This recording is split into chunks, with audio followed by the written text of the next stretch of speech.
এই গৌরচন্দ্রিকা বলতে সহজ কথায় বোঝায় আমরা যেমন ভালো কাজে গেলে বাড়ির বাবা মা গুরুজনদের প্রণাম করে আশীর্বাদ নিয়ে যাই, ঠিক তদ্রূপ লীলা কীর্তনের ক্ষেত্রে যে লীলাই শুনুন না কেন, আগে লীলা কীর্তনে যিনি বাবা চৈতন্য মহাপ্রভু, যাকে আমরা কলিযুগের ভগবান রূপে মান্যতা দিয়েছি, তিনি এসেছিলেন, তিনি সংকীর্তন প্রবর্তক। তার চরণ ছাড়া, তার চন্দ্রিকা ছাড়া আমরা লীলা আস্বাদন করতে পারি না। তাই পদাবলীকে আস্বাদন করি, আমরা গৌরচন্দ্রিকা শ্রবণ করব।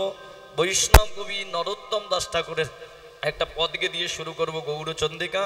সকলে মিলে প্রেমানন্দে দুই বাহু তুলে একবার নিতাই গৌর কৃষ্ণ প্রেমানন্দে হরি বল হরি বল হরি বল হরি। হে ভক্তমণ্ডলী,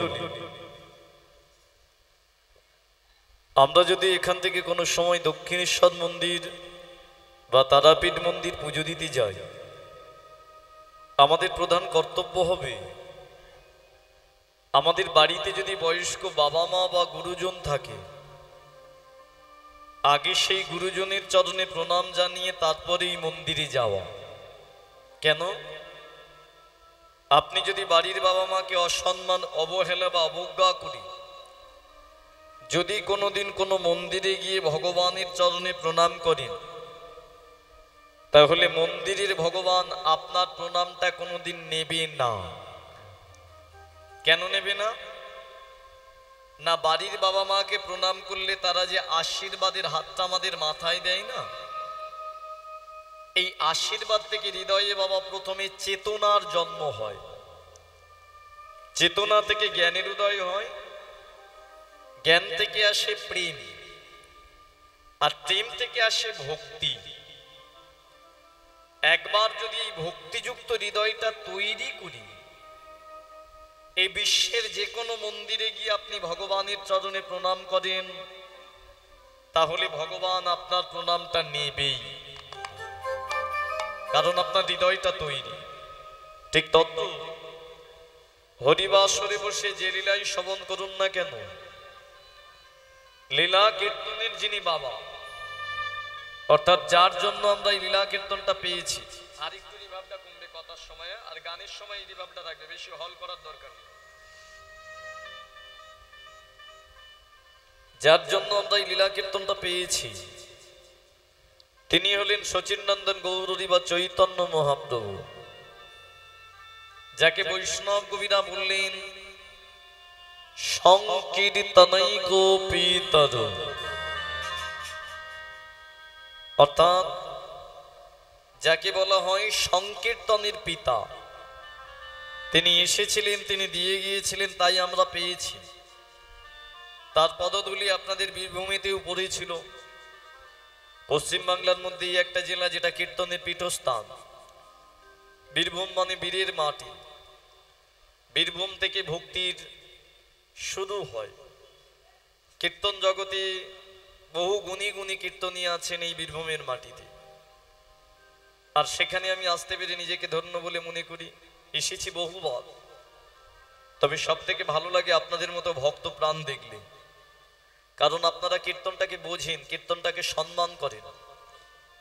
এই ভক্তমণ্ডলী, তাই সবার আগে আমাদের গৌরচরণ স্মরণ করা উচিত, কারণ তিনি যদি না আসতেন তাহলে আমরা কীর্তনটা পেতাম না।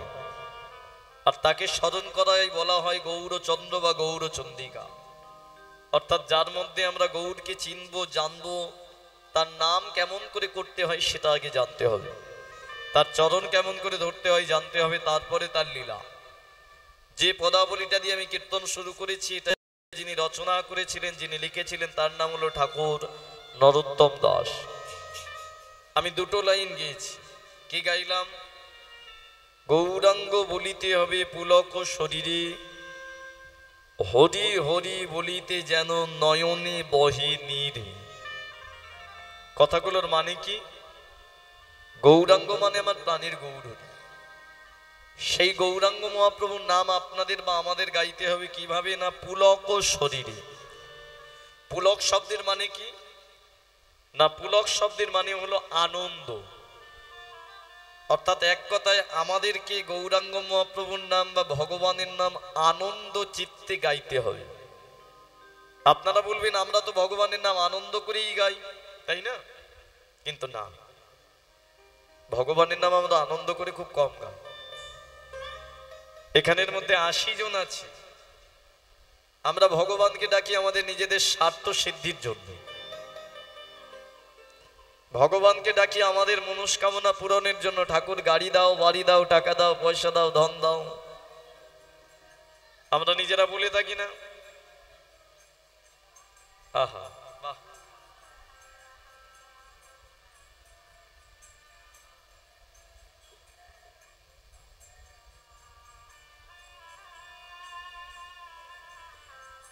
নিতাই গৌর হরি বল, হরি বল।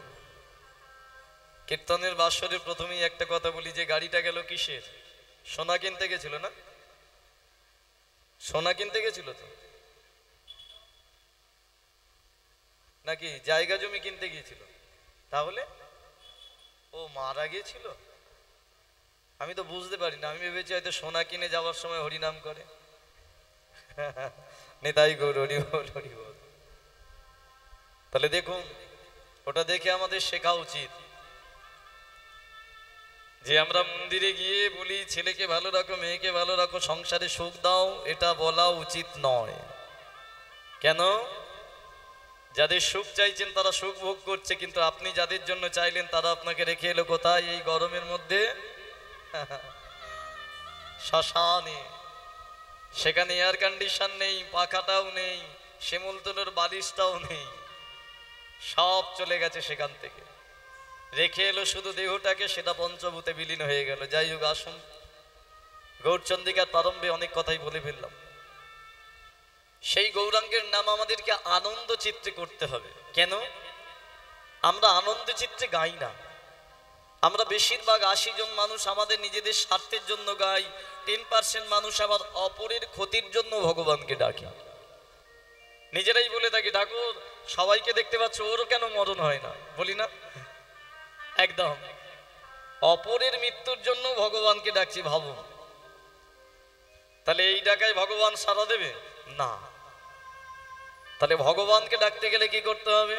ভগবানের কৃপা পেতে গেলে শত কষ্ট, শত ব্যথা, শত যন্ত্রণা, শত অত্যাচারের পরেও যদি আপনি আনন্দময় চিত্তে ভগবানের নাম করেন, তবেই আপনি ভগবানের কৃপা পাবেন।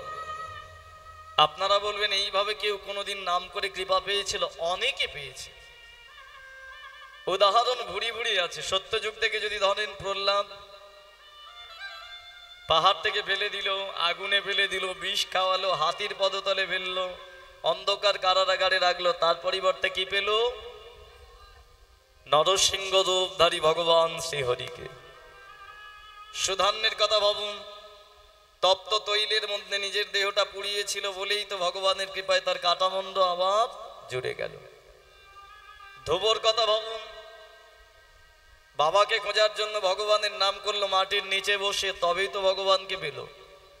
ছেড়ে দিন ওদের কথা, ওই যুগগুলোয় আমরা ছিলাম না, জানি না, কিন্তু এই কলিযুগের কথা ভাবুন, দেখিয়ে গেল তো ওই ছেলেটা, যে ছেলেটার বাড়ি ছিল বাংলাদেশে, কৃষ্ণ নাম করত। বিচার হলো কাজীর দরবারে, বিচারে রায় দিল কি, এ মুসলমানের ছেলে, এর বদন থেকে হরিনাম ছাড়ানোর একটাই উপায়, এইখানে 22টা বাজারে 22টা দিনেকে বেতের আঘাত করে এই হরিনাম ছেড়ে দেবে। কে বলুন তো ছেলেটা? কি নাম? যবন হরিদাস। নামটা খুব চেনা, নামটা বহুবার শুনেছি, কিন্তু তার থেকে কিছু শিক্ষা নিইনি।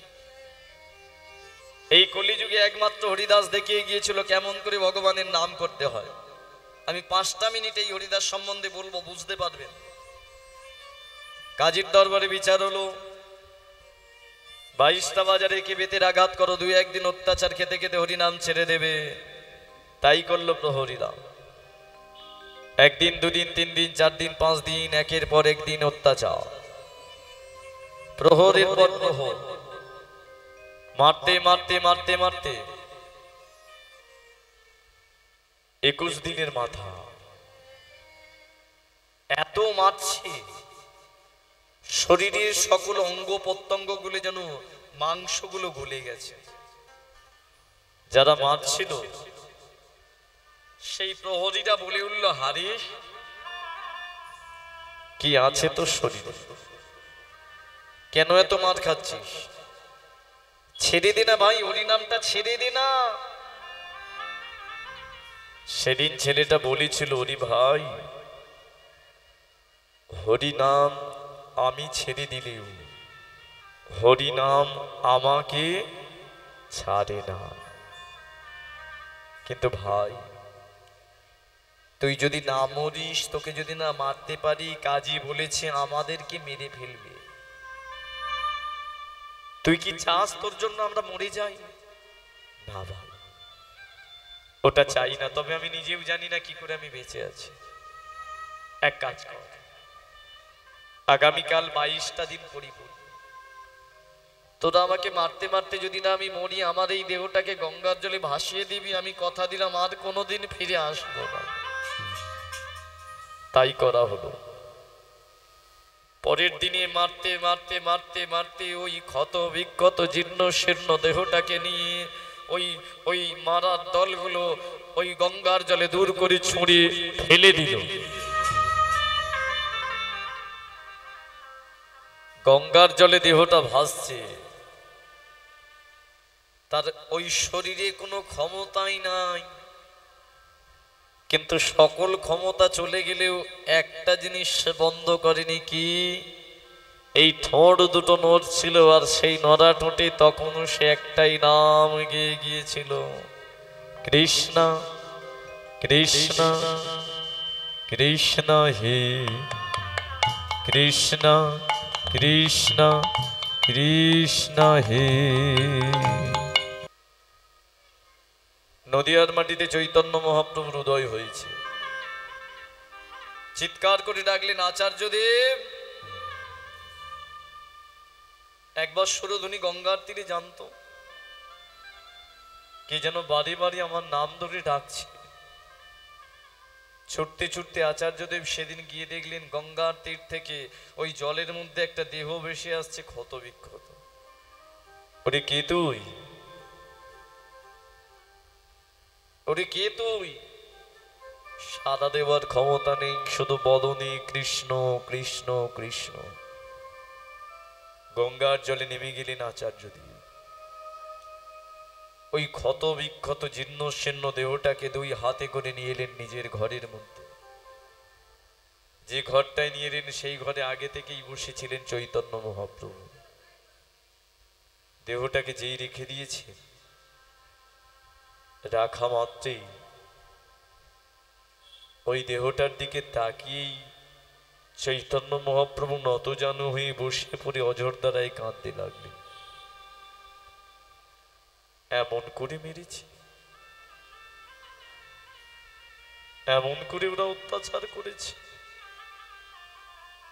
শুধু আমার নাম করেছে বলে। কানের কাছে মুখটা নিয়ে গিয়ে বলে উঠল, হরিশ হরিশ,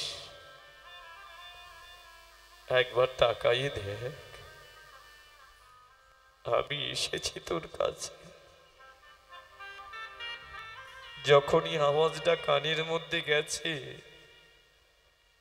হরিশের সর্বঙ্গ শিহরণ হচ্ছে, দেখতে চাইছে, কিন্তু দেখবে কি করে? নয়নগুলো তার রক্তে ভরা। ধীরে ধীরে কোনোভাবে হাতটা কাছে নিয়ে এসে যেই নয়নের পলকটা তুলেছে, সামনে দেখতে পাচ্ছে আমার চৈতন্য মহাপ্রভু দাঁড়িয়ে চরণ দুটো জড়াইয়ে ধরেছে। প্রভু,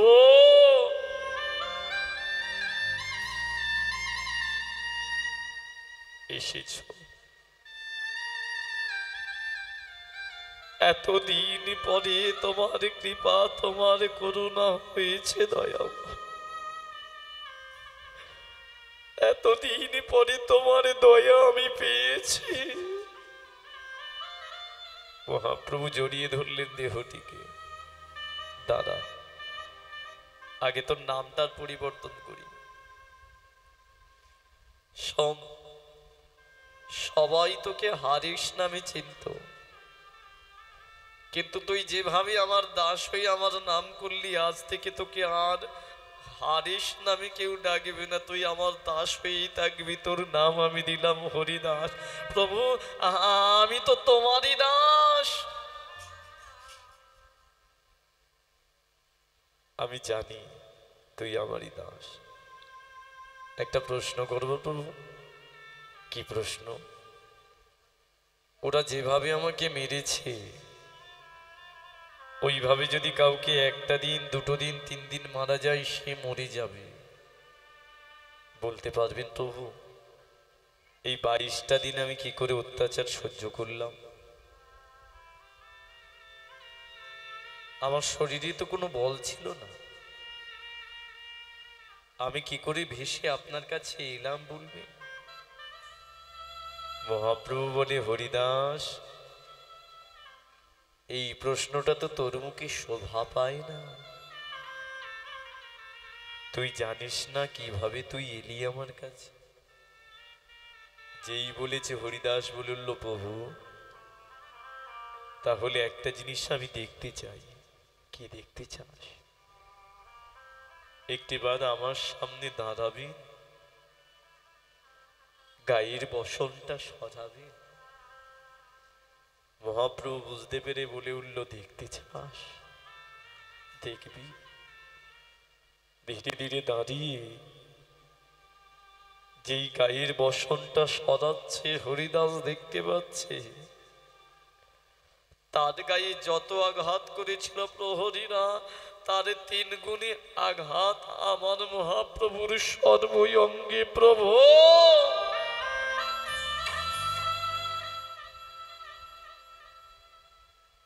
তার মানে তুমি আমার সকল আঘাত গ্রহণ করেছো।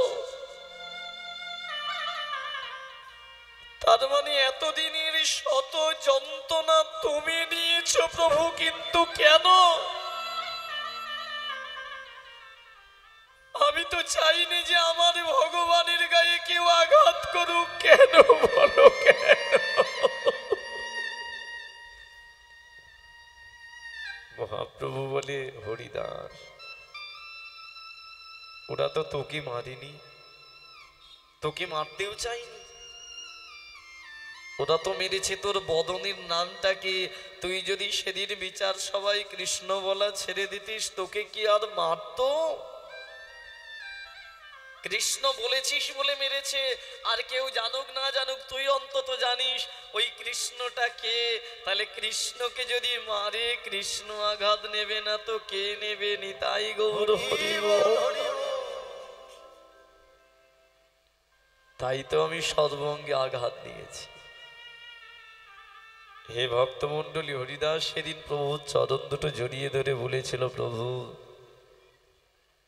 জীবনে এতদিন জন্ম থেকে আপনি আমাকে আপনার চরণ তলে নিয়ে এসেছেন,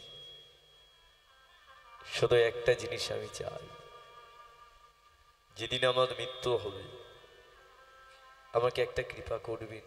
কি কৃপা? ওই মৃত্যুর আগে আমি শুধু চাই আমার এই মাথাটা আমার ভগবানের চরণে যেন থাকে। আমার ভগবানের চরণ তলে আমার মাথাটা রেখে যেন দেহ থেকে প্রাণটা চলে যায়, আর আমার কিছু চাই না। বলুন না প্রভু, এইটুকু কৃপা আমায় করবেন।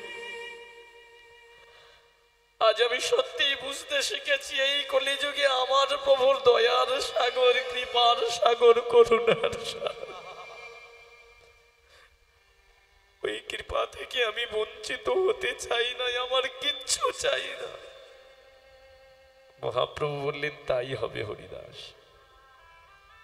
যেভাবে কষ্ট করে আমার নাম করেছিস, তোকে যদি এই কৃপা না করি তাহলে আমি তোদের হলাম কি করে? কৃপা কাকে বলে জানেন? করে পাওয়ার নাম কৃপা।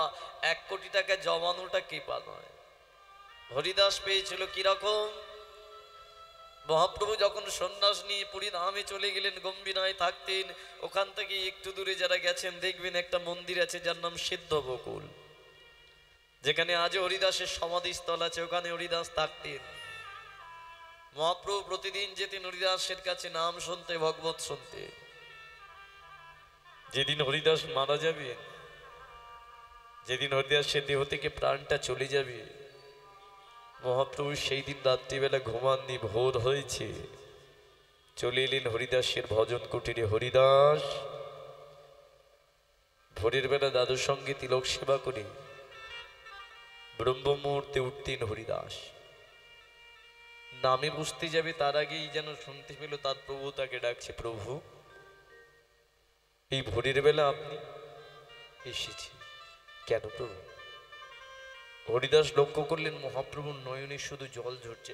প্রভু কি হয়েছে? কেউ আপনাকে ব্যথা দিয়েছে ভোরের বেলা? কার জন্য আপনার এই নয়নে জল? এত কাঁদছেন কেন? বলা মাত্রই মহাপ্রভু বলেছিল, জানি না, তবে একটা কথা, কেউ মনে হয় আজকে আমাকে ছেড়ে চলে যাবে। হরিদাস বলিল, প্রভু কে ছেড়ে যাবে? আপনি ভগবান, আপনাকে ছেড়ে কেউ যেতে পারে এরকম করে বলবেন না। আপনার চরণ সবাই পেতে চায়। না রে হরিদাস, আজকে আমার মনে হয় কেউ আমায় ছেড়ে চলে যাবে। বাদ দেও সব, আমাকে একটু নাম শোনাবি। প্রভু আমি তো প্রতিদিন আপনারই নাম গাই, প্রতিদিন আপনাকে নিয়ে আমার দিন কাটে, এমন করে কেন বলছেন? না না না, আমি প্রতিদিন গম্ভীরা থেকে শুনি, তো আজকে তো সামনে একটু শুনতে চাই, আমার সামনে। আচ্ছা প্রভু, আমি দুটো আসন নিয়ে আসছি। না না না না না না, আসন নিয়ে আসতে হবে। বকুল গাছটার গোড়ায় মহাপ্রভু বসে শুধু হরিদাসকে বললেন, হরিদাস আয় আমার কাছে, আমার কাছে এসে একটু নাম শোনা। এই যে কাছে আয় বলেছে, এতেই হরিদাস বুঝতে পেরে গেছে, তবে কি আমার সেই দিন আজকে আমার প্রভু কৃপা করবে? তবে আজকে কি আমি প্রভুর স্বজন পাবো? তবে আজকে কি আমার ভবলীলা সঙ্গ হবে? হরিদাস ধীরে ধীরে মহাপ্রভুর চরণতলে আসতেই মহাপ্রভু হরিদাসের মাথাটা নিয়ে নিজে কোলের মধ্যে শুইয়ে দিলেন। নয়ন থেকে টপ টপ করে জল পড়ছে হরিদাসের বদন। হরিদাস বলছে, প্রভু এমন করে কাঁদছেন কেন? আমি জানি না কেন কাঁদছেন। হরিদাস একটু নাম গানা, এরকম কাঁদলে আমি গাইতে পারি আমার ভগবান যে কষ্ট পাচ্ছে। গানা রে হরিদাস। হরিদাসের মাথায় যত প্রভু হাত বোলাচ্ছে, হরিদাসের দেহটা যেন নিস্তেজ হয়ে আসছে, বলতে চাইছে কিছু বলতে পারছে না। মহাপ্রভু ওই মাথাটাকে নিয়ে শক্ত করে জড়াইয়ে ধরে সেদিন চিৎকার করে কেঁদে বলেছিল, হরিদাস কে বা শোনাবে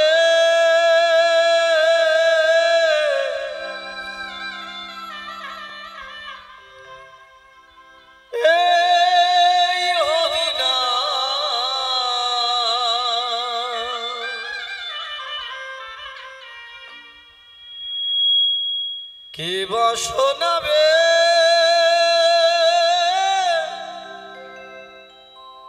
এই কৃষ্ণ কে বা শোনাবে?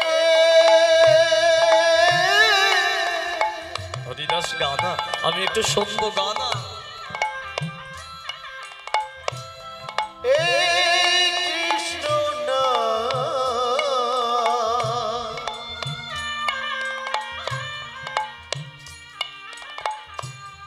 কে বা শোনাবে এই মহানাম? যেই নাম আমার প্রাণীর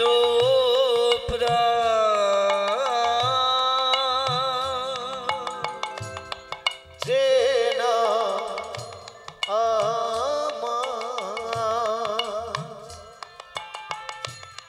প্রাণেরও প্রাণ।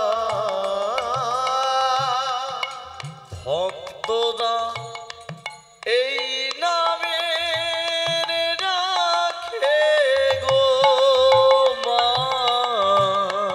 যে নাম আমার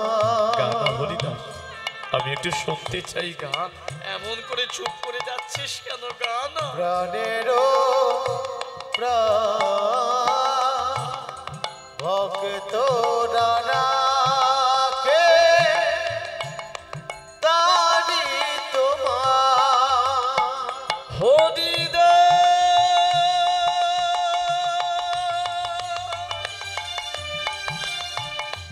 হরিদা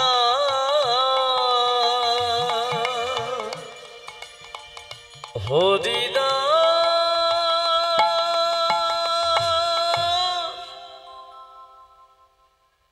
হরিদাস, এই হরিদাস, হরিদাস, এই হরিদাস, হরিদাস।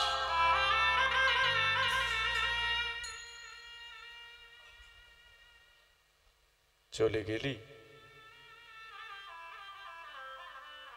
আমাকে ছেড়ে চলে গেলি। কখন যে মহাপ্রভুর কোলে মাথা রেখে হরিদাস চলে গেছে মহাপ্রভু বুঝতে পারেনি। ভেঙে পড়লেন কান্নায়। আর কি ডাকবে আমাকে? আর কি বলবে আমাকে? আর কি বলবে? প্রভু এসো না, একটু হরিনাম শোনো না, আমার কাছে বসো না। ওরে তোদের মতো ভক্তের জন্যই তো আজকে আমি ভগবান হয়েছি। কেন কিসের জন্য চলে গেলি এইভাবে আমায় অভাগা করে? হরিদাসের দেহটাকে নিয়ে ওই সিদ্ধ বকুলের কাছে সমাধি করলেন। বেশ কয়েকটা দিন, কয়েকটা সপ্তাহ সমাধি দেবার পরে মহাপ্রভুর আহার চলে গেছিল, নেতা চলে গিয়েছিল। শুধু ওই সমাধিটা ধরে কেঁদে গেলে। হরিদাস, তোদের মতো ভক্তের জন্যই তো আমার কলিযুগে আসা।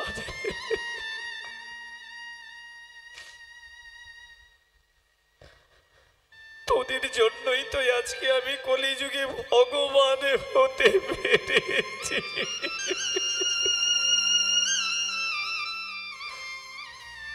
তোরা চলে গেলে আমার যে বড় কষ্ট।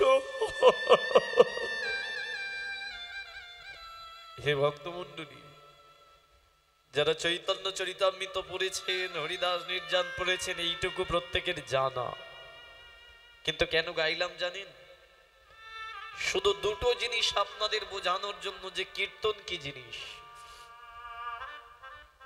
বর্তমান দিনে এই কীর্তনকে নিয়ে অনেক ছেলে খেলা হচ্ছে। কীর্তন বাসরে বসতে গেলে কিছুটা যোগ্যতার প্রয়োজন হয়। আগে কেমন করে ভগবানের নাম করলে তার কৃপাটা পাবো সেটা জানতে হবে, তারপরে তো তার রসকে আস্বাদন, লীলাকে আস্বাদন।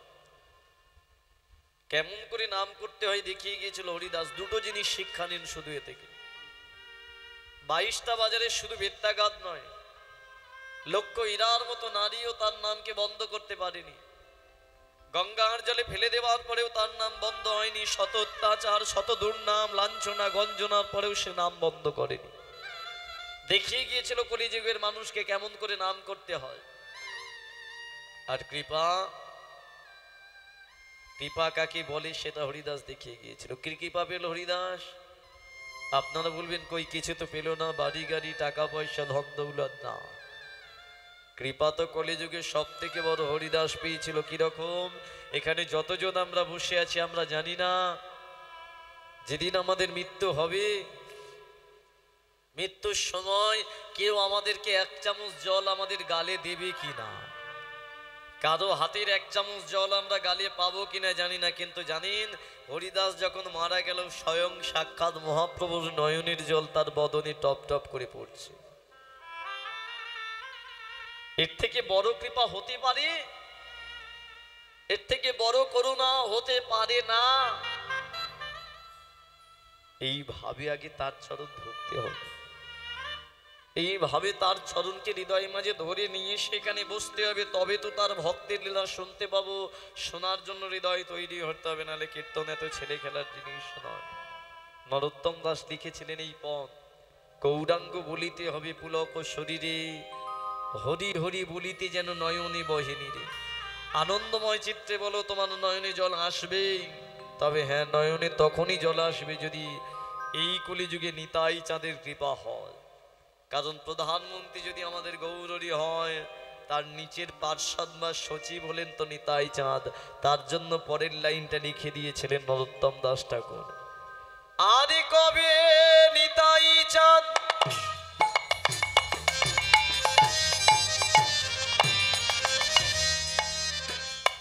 আমাদের করুণা করিবে,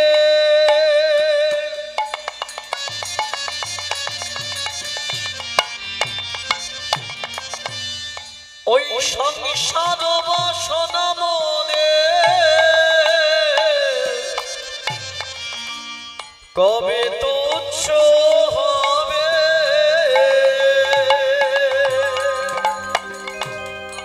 আর কবে নিতাই চাঁদ নিতাই গৌর হরি বল হরি বল হরি বল।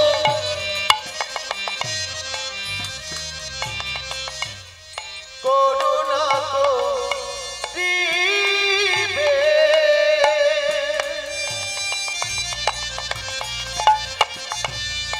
সংসার বাসনা মনে কবে তুচ্ছ হবে, এই বিষয় ছাড়িয়া কবে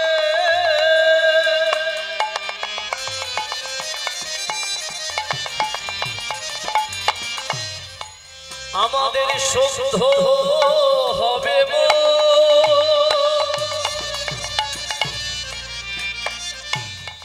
কবে আমরা হেরিব সে ওই যুগল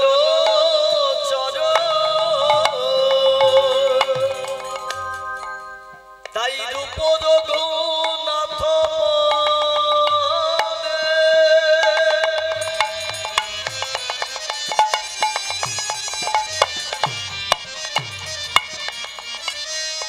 রোগ মোদের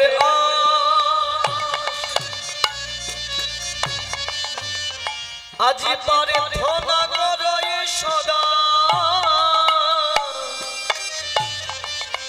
আমার ঠাকুর নরোত্তম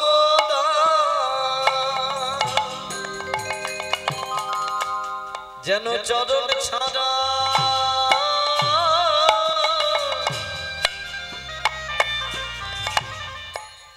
আমাদের করুণা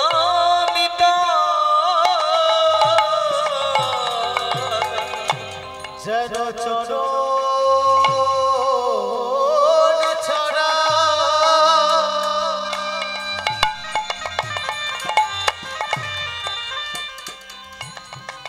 তুমি করুণা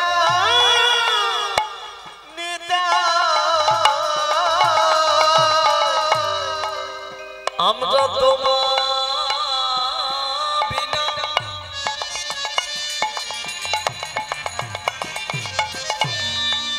ওই গৌর পাবো না,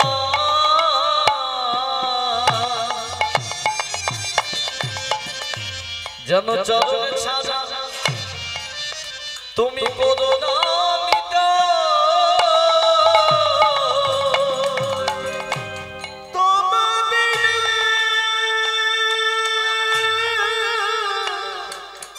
নিতাই গৌর হরি বল হরি বল হরি বল।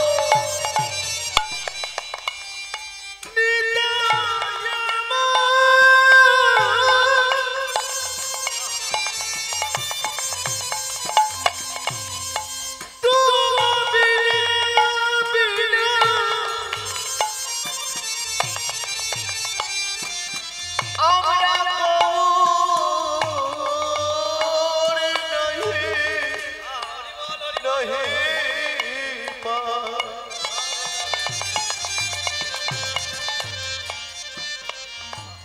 নিতাই চরণ ছাড়া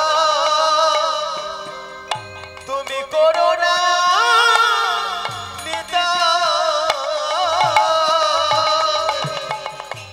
তুমি আমাদের ভবপারে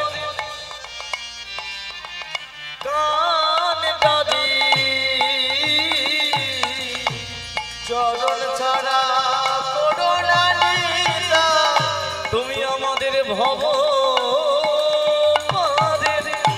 কান দাদি চরণ ছাড়া করো না নিতাই তাই আজ উড়িধে দুটি বাহু সকলে উলুধ্বনি হরিধ্বনি করুণে হরি হরি উর্ধে দুটি বাহু তুলে গৌর গৌর গৌরী এই না করে কদ তালি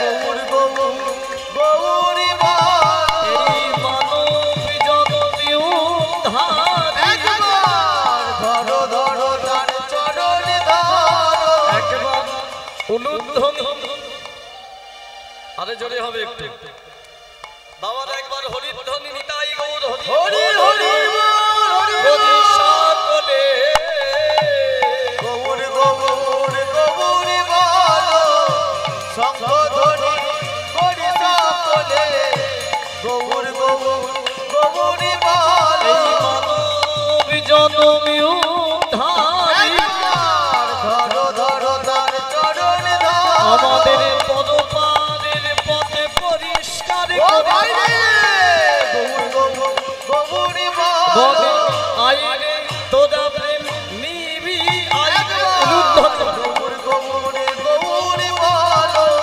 আইরে তোরা প্রেমী আইরে গৌর গৌর গৌরী বলে বলে এমন জনমে আমি বাবার মানব জনমানে হবারি নয় বলে আইরে তোরা প্রেমে নিবি দয়াল নিতাই নিতাই নিতাই বলে আইরে তোরা প্রেমে নিবি নিতাই ওই না আইরে তোরা সে প্রেমে নিতাই গৌর হরি হরি নিতাই বলে আইরে তোরা প্রেমে নিবি নিতাই নিতাই নিতাই বলে নিতাই নিতাই নিতাই বলে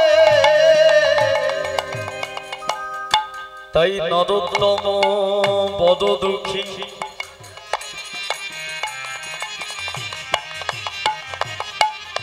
দয়াল নিতাই তাদের কর সখী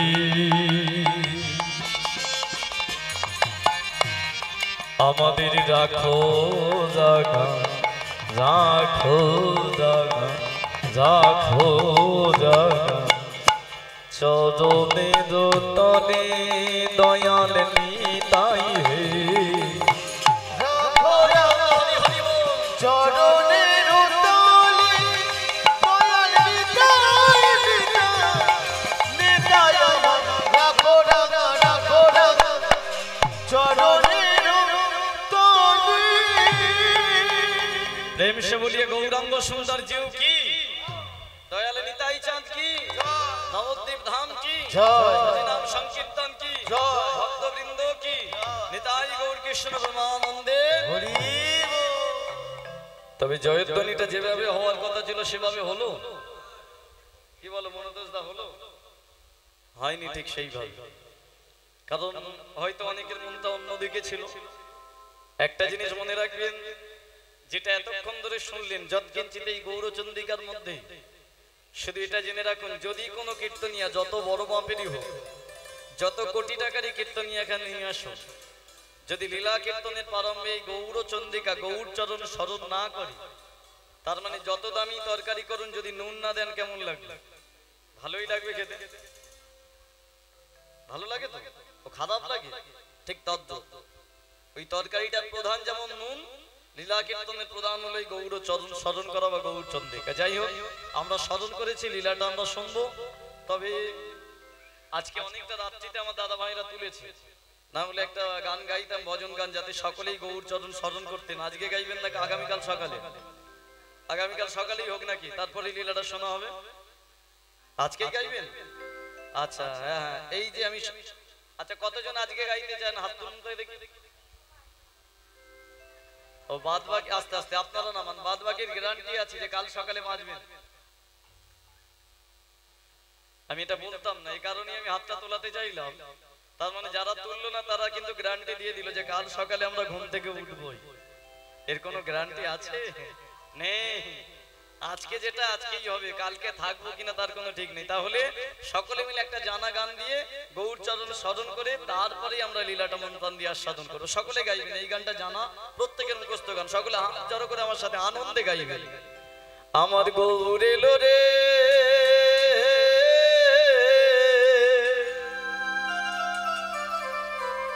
এই সোনার নদিয়ায়, উলুধ্বনি হরিধ্বনি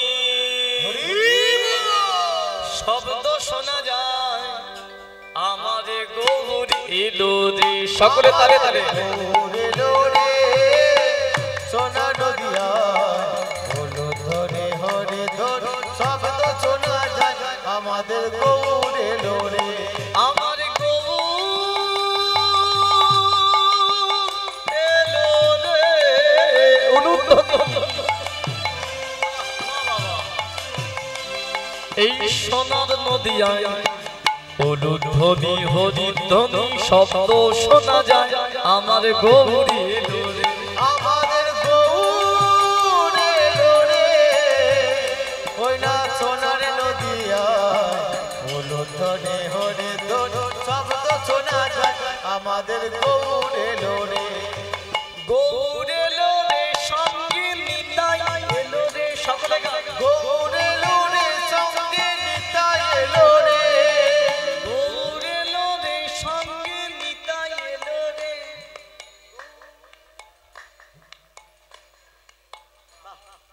গৌর এলো রে সঙ্গে নিতাই এলো রে।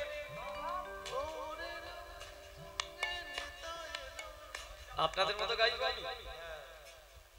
গৌর এলো রে সঙ্গে নিতাই এলো রে।